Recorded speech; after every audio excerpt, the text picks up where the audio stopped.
Ang hindi ko lang gusto nito sa clutch AC ng pang PCX mga bossing is kapag tinanggal mo na itong clutch spring mga boss is masyadong matigas mga bossing. Ang hirap po niyang tanggalin. Yun lang ang problema ko kapag nagpapalit ka ng clutch spring. Gaya nito mga boss, bibigyan ko kayo ng sample. Tatanggalin ko ito. Bali, tatanggalin muna natin tong circlip.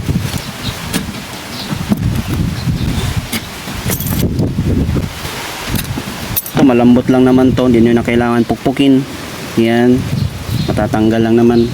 So dito ako nahirapan mga boss kapag nagtatanggal ako dito sa kanyang clutch spring mga bossing, is hindi tumatalab dito sa aking tools.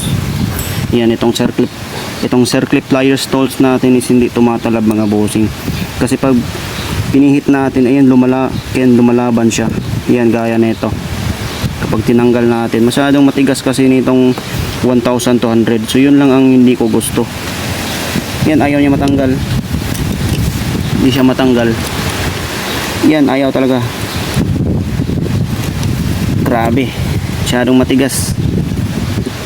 Yun lang ang disadvantage nito kapag nagpapalit ka ng clutch spring o nagtatanggal lang. Yan, ayaw. Ayun lang ang problema sa 1200 clutch spring, masyadong matigas. So ang ginagawa ko para matanggal ito is dito ko lang sinungkit sa ilalim mga bossing. Sa ilalim ko lang sinungkit yan para po matanggal. Yan, para umangat po yung clutch lining. Tapos sa kabila naman. So ganito lang kasi yung diskarte ko mga bossing kapag matigas po ang kanyang clutch spring gaya ng 1200. So yan, umaangat na po siya.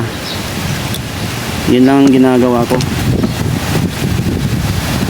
Yan, kasi pag persahan talaga, kasi pag pinilit mo talaga is masisira po yan mga bossing. So yan, gaya niyan mga boss, umaangat na siya konti. Ayan, makikita nyo, umangat na siya, is wala na, lumalambot na. Yan, kahit iano pa natin mga boss, hindi pa rin siya matatanggal. Ayan, lumalaban siya, umaangat yung clutch spring mga bossing kapag umaangat yung clutch lining kapag tinanggal natin to. Yan, para sa akin, para hindi ito masira mga bossing, is dito na lang kayo sa baba mag sungkit niyan. Angat nyo lang para hindi po masira. Yan, kasi pag pinilit nyo talaga is masisira mga bossing gaya nito. Kaya dito na lang ako sa baba. Yan, bali angat na lang natin dyan.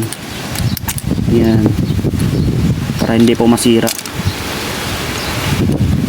Yun. So ganun lang kabilis mga bossing.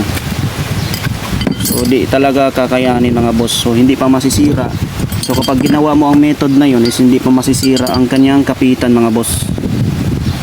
So gaya nito, pinilit natin, ayan, na ano agad. So ngayon mga boss, so sa pagbalik naman, so ang diskarte pa rin is ikabit nyo muna tong mga spring mga bossing para hindi kayo mahirapan. Hindi nyo na kailangan ng circlip pliers. Yan, ikabit nyo na lang para hindi kayo mahirapan. So ganito lang ang diskarte ko kapag yung clutch spring nya is 1200, lalo na po sa 1500 mga boss. So ganito lang din ang diskarte, di nakakayanin ng tools ko eh. So ayan, nakabit na po lahat yung spring sa clutch lining. So bali, isasalpak na lang siya para hindi kayo mahirapan. Ayan. So yun lang ang diskarte mga bossing.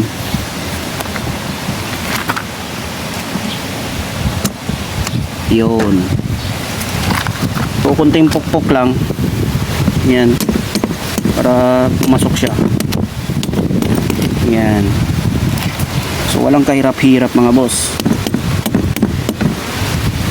So ngayon is sabit siya sa damper ng yan, sabit siya mga boss sa rubber niya yan.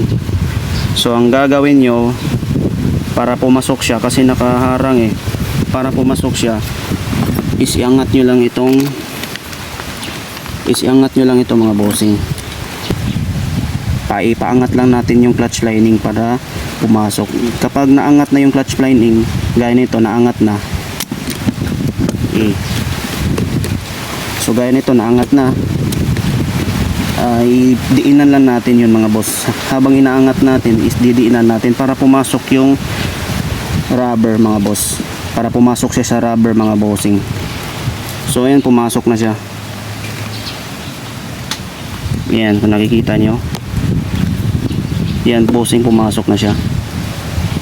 Yan. So ito, yung isa na naman, yan, di pa pumasok yan. So ganito lang din.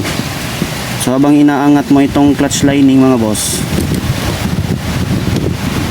dito, habang inaangat mo is diinan mo ito sa kaliwang kamay mo.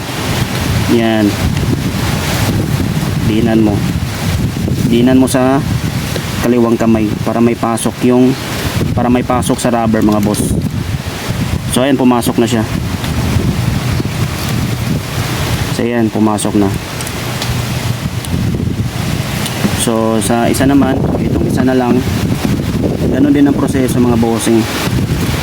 Ipaangat mo lang tong clutch lining, tapos diinan mo dito sa kaliwang kamay. Yan,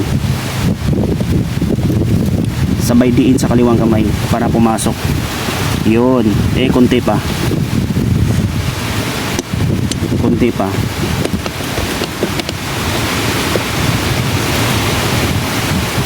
Yun, masok na. So para maging lapat po ito mga boss, pupukin lang natin konti para lumalapat siya sa rubber.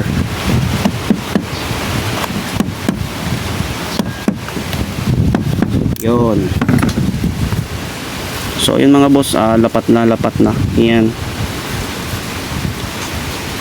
Di na kayo mahirapan pa, di na kayo gumagamit ng circle pliers. So yun, pasok na lang natin yan.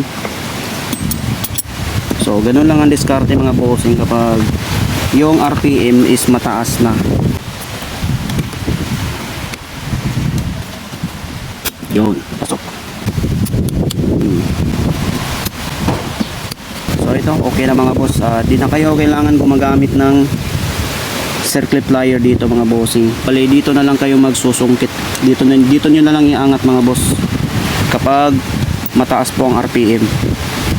Dito sa may kanal niya, ito, dito nyo ipaangat yung clutch lining mga boss.